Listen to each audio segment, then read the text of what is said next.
दोस्तों नमस्कार। अनुराग यादव वाले केस में हुआ क्या, जानने की उत्सुकता है तमाम मित्रों की।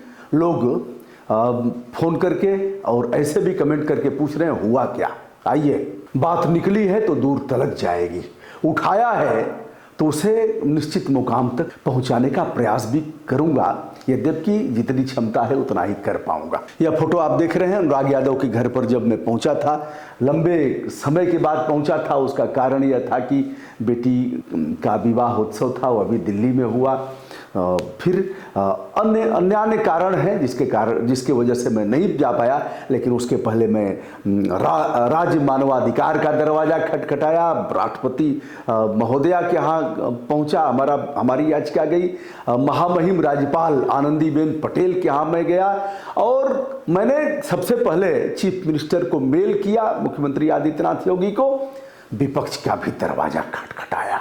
सत्ता यदि मद में मदांध है तो विपक्ष का भी काम है कि शानदार भूमिका निभाए। गाजीपुर में तो बहुत दिन विपक्ष की भूमिका मुझ सहित हमारी टीम ने ही निभाया, चाहे मुलायम सिंह यादव की गवर्नमेंट रही हो, चाहे अखिलेश यादव की गवर्नमेंट रही हो और चाहे भारतीय जनता पार्टी की गवर्नमेंट रही हो। शानदार विपक्ष की भूमिका हमारे मुट्ठी भर जवानों ने निभाया और दांत रंग दिया।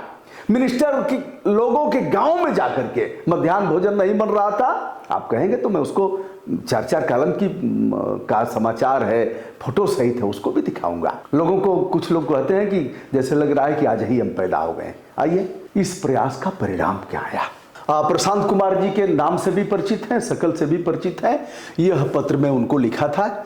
यह है सेवा में श्री प्रशांत कुमार जी, पुलिस महानिदेशक उत्तर प्रदेश। दूसरा नंबर पर जिलाधिकारी है, तीसरे नंबर पर पुलिस अधीक्षक जौनपुर है। विषय 30 अक्टूबर 2024 को ग्राम कबीरुद्दीनपुर, थाना गौरा बादशाहपुर, जनपद जौनपुर में ताइक्वांडो खिलाड़ी अनुराग यादव की नृशंस हत्या के संदर्भ में त्वरित प्रभावी कार्यवाही का अनुरोध। महोदय, कल दिनांक 13 दिसंबर को दोपहर बाद में कबीरुद्दीनपुर गांव में रामजीत यादव के घर पहुंचा था, जिनके बेटे 16 वर्षीय अनुराग यादव ताइक्वांडो खिलाड़ी की हत्या 30 अक्टूबर को तलवार से गर्दन काटकर कर दी गई थी। लगभग सारे आरोपी जेल में हैं, किंतु इक्के दुक्के अभी भी बाहर घूम रहे हैं, जिससे कि परिवार को जान का खतरा है। मुझे कल पुलिस प्रशासन ने फोन किया था, उसके बारे में मैं बता रहा हूं, पहले पत्र आप देख लीजिए। लगभग 2.5 घंटे तक मैं उस परिवार के साथ पुराने मुकदमे, लड़ाई झगड़े के पुराने कारण इत्यादि का अभिलेखीय अवलोकन किया। इस दौरान एक भी पुलिसकर्मी अथवा होमगार्ड का जवान मुझे उस गांव में अथवा उस स्थल पर नहीं देखा गया। अनुराग के हत्या के चक्षुदर्शी गवाह युवा अधिवक्ता अनुराग की मां एवं बहनें हैं, जो अत्यंत भयभीत हैं।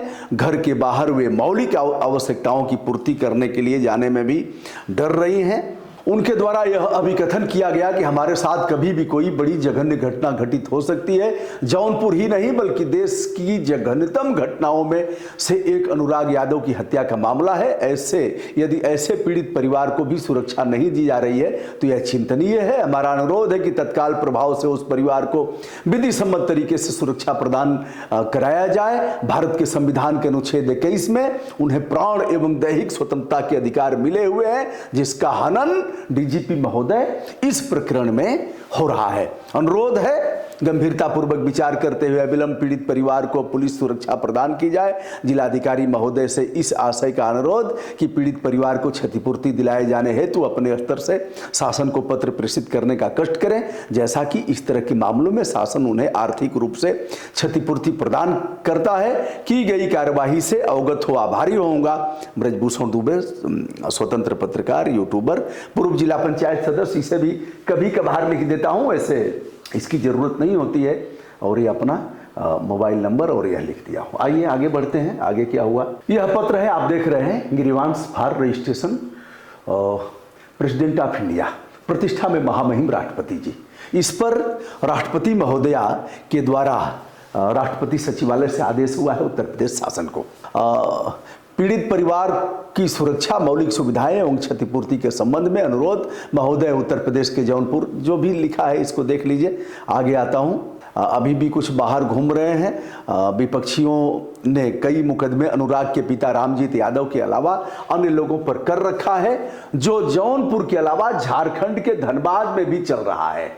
वहीं जो विपक्षी था धनबाद में कोयलरी में रहता था, वहाँ भी मुकदमा ठोक दिया कि ये लोग जान से मारने आए थे, हथियार चलाया, गोली चलाया। यह सब मैंने देखा है। ऐसे मुकदमे लगभग 40 वर्षों से प्रचलन में है, जिनका कोई निर्णय नहीं हो पाया। अनुराग की हत्या के चक्षुदर्शी गवाह उनकी मां, बहनें तथा पड़ोस के एक युवा अधिवक्ता हैं, जिनके लिए किसी भी प्रकार की कोई सुरक्षा नहीं दी गई है।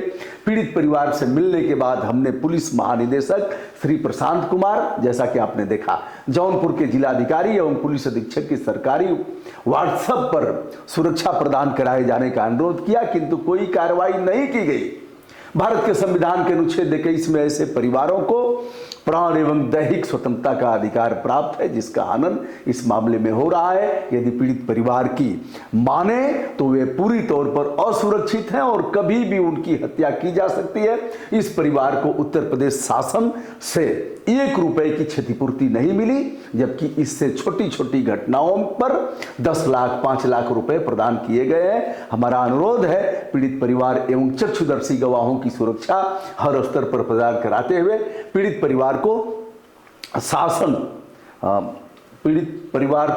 शासन स्तर से क्षतिपूर्ति दिलाए जाने की महती कृपा करें। की गई कार्रवाई से अवगत हो आभारी होऊंगा। ये हमारा मेल है, ये हमारा नंबर है और मैंने उन्हें दिया है। आइए, ये है जो शिकायत की गई हुआ है, देख रहे हैं प्रेसिडेंट ऑफ इंडिया को, इसे मैं दिखा रहा हूँ। यह सब काम देखने में तो आसान है, लेकिन देश में करते क्यों नहीं लोग? 10-20 लोग होंगे जो करते हैं भैया, नहीं तो किसी से क्या मतलब। घर में बैठ करके और गप लड़ाएंगे, चाय की दुकानों पर घंटों घंटों बहसबाजी होगी, लेकिन लिखा पढ़ी का मतलब निकलेगा। आइए, क्या बोला है गौरा बादशाहपुर थाने ने। कल फोन आया उप निरीक्षक रामलाल जी का। रामलाल जी ने कहा, सर आप ब्रजभूषण दुबे जी बोल रहे हैं? हमने कहा हाँ सर बोल रहा हूँ। सर मैं गौरा बादशाहपुर थाने से। हमने कहा अपना परिचय बताइए कौन है? कहा सर मैं रामलाल हमारा नाम है और मैं वहाँ का उप निरीक्षक हूँ और वह हमारा ही इलाका है। हमने कहा बताइए। कहा सर आपने जो लिखा पढ़ी किया था उसके बारे में आपको बताना है। हमने कहा बताइए। कम से कम इतना ही कम नहीं है कि रामलाल जी ने यह नहीं कहा कि आप थाने पर आइए। होता क्या है, लिखा पढ़ी करेंगे तो यह होगा कि थाने पर आकर के बयान दर्ज कराइए। लेकिन रामलाल जी भी समझ रहे हैं कि इस बंदे को फोन करके हम नहीं बुला सकते। तो रामलाल जी ने कहा, बड़ी विनम्रता के साथ उन्होंने बातचीत किया। कहा सर जहाँ तक सुरक्षा का सवाल है हम लोग मुस्तैद हैं, जो हो गया हुआ उसको टाला नहीं जा सकता, लेकिन अब हम लोग पूरी सुरक्षा कर रहे हैं, वहाँ गश्त लगाई गई है। बहरहाल दूसरा विषय उन्होंने कहा कि जितने आरोपी थे सभी को गिरफ्तार करके जेल में भेज दिया गया है और सर उनकी जमानत न हो, इसलिए हमारा अभियोजन मुस्तैद है पूरी तौर पर। हम मेहनत कर रहे हैं कि उनकी जमानत ना हो।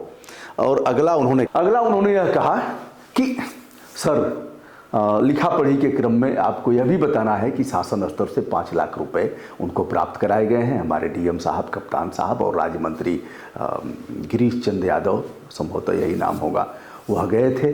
सर यह हो गया और इसकी सूचना आपको हमारे उच्चाधिकारियों द्वारा दी जाएगी लिखित रूप में। लेकिन हमको आदेश हुआ है कि हम दूरभाष के क्रम में यह बात बताएं। मामला इतना ही नहीं है। अभी अब देख रहा हूँ कहाँ गया, जब मैंने नेता विपक्ष प्रतिपक्ष का दरवाजा खटखटाया। हमने कहा सत्ता के साथ साथ विपक्ष को भी खंगालते हैं, उनका दरवाजा खटखटाते हैं। सत्ता यदि मदहोश है तो विपक्ष क्या करेगा? तो हमने लिखा अखिलेश यादव को, आपने देखा होगा, हम गए तो वहाँ श्यामलाल पाल जो प्रदेश अध्यक्ष हैं उनके समाजवादी पार्टी के, तो उन्हें हमने पूरी बात बताया। पत्रक लेने के लिए कहा तो बैठ करके ही, तो हमने कहा उठिए, तो उठ गए और पत्रक लेने की संहिता है। मैंने कल एक देखा अपने ही सहयोगी को जो डिप्टी सीएम ब्रजेश पाठक जी को गुलदस्ता दे रहे हैं नए साल पर। ब्रजेश पाठक जी बैठे हुए हैं, नेताजी हमारे अनन्य हैं, दे रहे हैं। तो हमने कहा कि भैया ब्रजेश पाठक जी का धर्म है, छोटा कार्यकर्ता हो बड़ा कार्यकर्ता हो, अदना सा भी व्यक्ति अगर कोई गिफ्ट दे रहा है अथवा कोई पत्रक दे रहा है तो चाहे जितना भी बड़ा साहब होगा उसका धर्म है कि खड़ा होकर के लेगा। बहरहाल यह चीज़ें इलेक्शन में नहीं है, जो मजिस्ट्रेट होगा वो बैठ के ही लेता है। तो यह देखिए, यह मैंने उनको देते हुए लिखा है, वीडियो लंबा होगा आपसे अनुरोध है कि पीड़ित परिवार को शासन स्तर से क्षतिपूर्ति, बेटी को नौकरी एवं सुरक्षा प्रदान कराए जाने की पहल किया जाए। अपनी पार्टी की ओर से पीड़ित परिवार को आर्थिक मदद के साथ 2 कुंवारी बेटियों की पढ़ाई का इंतजाम कराया जाए। आशा करता हूं हमारा अनुरोध स्वीकार करते हुए की गई कार्रवाई से अवगत कराने का कष्ट करेंगे। 24/12/2024 नहीं आया कोई पत्र, और देखिए हमने इनका लिखा भी है, अपना पता भी दिया है। बहुदीय ब्रजभूषण दुबे, सामाजिक कार्यकर्ता, स्वतंत्र पत्रकार, यूट्यूबर, ग्राम व पोस्ट यूसुफपुर खड़बा, थाना सादियाबाद, जनपद गाजीपुर, और यह मोबाइल नंबर भी लिखा है। तो भैया नेता प्रतिपक्ष मतलब सांसद भी हैं, पूर्व मुख्यमंत्री भी हैं, अगर आपका पत्र नहीं आ रहा है तो यह दुर्भाग्यपूर्ण है। और आपके कार्यालय में जो बैठे हुए जो काम कर रहे हैं वो लोग क्या कर रहे हैं और आप क्या कर रहे हैं, पत्र तो आना ही चाहिए। तो दोस्तों यह रहा, जो कुछ हुआ अब तक उसे बताया, आगे जो कुछ होगा उसे भी बताऊंगा। आप का आशीर्वाद बना रहे कि इस ताकत के साथ में लड़ता रहूं। सादर नमस्कार, प्रणाम।